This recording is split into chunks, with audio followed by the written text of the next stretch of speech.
हाय सांगमाने केमिति अछंती। बहुत भल थे मु आशा करची। मु भी भल अच्छी। मोर बर्तमान मु प्रथम प्रथम यूट्यूब ब्लॉग बनाऊँगी। केमिति कौन कहि स्टार्टिंग रु तथापि ही मु जानी पारुनी किछि केनते कुहा आरंभ करा जाए ता भी मु जानी पारुनी। जहाँ आसी सेमिति ही मु कहूची। जदि किसी भूल रही जाए थाए ताहले आप क्षमा करदेवे कहिबारे।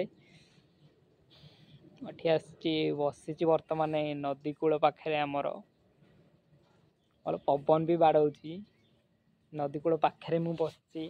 मु आपन को भी देखौची वर्तमान आम नदी अच्छी सापुआ नदी। आपन को देखई पारिबी से पाखे केते पानी भी जाउची। देखंतु भाई सेटा होची नदी से करटा मो ब्रिज देखि पारुथिबे। सी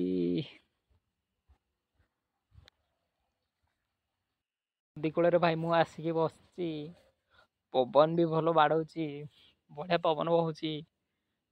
नदी कूल बसवाटा जो मजा ना भाई अलगा प्रकार मजा सेठी। टाउन सहर में बसिले भी एते मजा लगे खुशी लगे। जो हल्का हल्का पवन बाड़ौची जो चढ़ई गुरा किचिर मिचिर करके बोबौसंती ता शब्दटा अलगा प्रकार बहुत मधुर भल भी लगे शुणा को।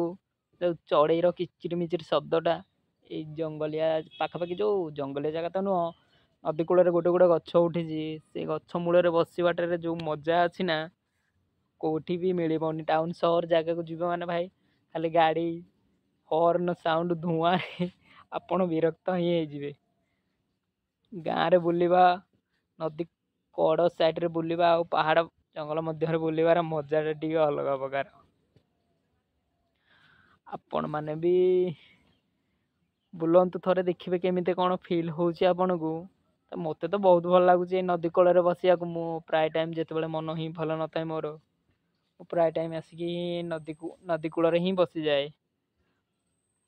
नदी रे माछ भी देखु छोट छोट माछ सेटा भी अल्प मात्रा माछ देखु आउ चढ़ई फड़ई बुलंती।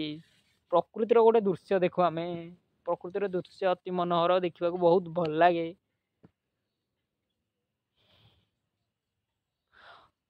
मु भी कौन कहबी आपन को किसी ही बुझी ही पारुनी। जहाँ आसा देखिए कहूँ नुआ नुआ भाई ब्लॉग कर बर्तमान मत ही आप सपोर्ट करंतु। जो भगवान जो प्रकृतिटा सृष्टि ना मनीष निजे भी चाहिए से प्रकृति ही तैयारी करि परिबनी। केवल गछ मूर्छ जो पाऊँच से माने बढ़ुची चढ़ई भी से गछ उपरे बसा बांधिकी रोचंती।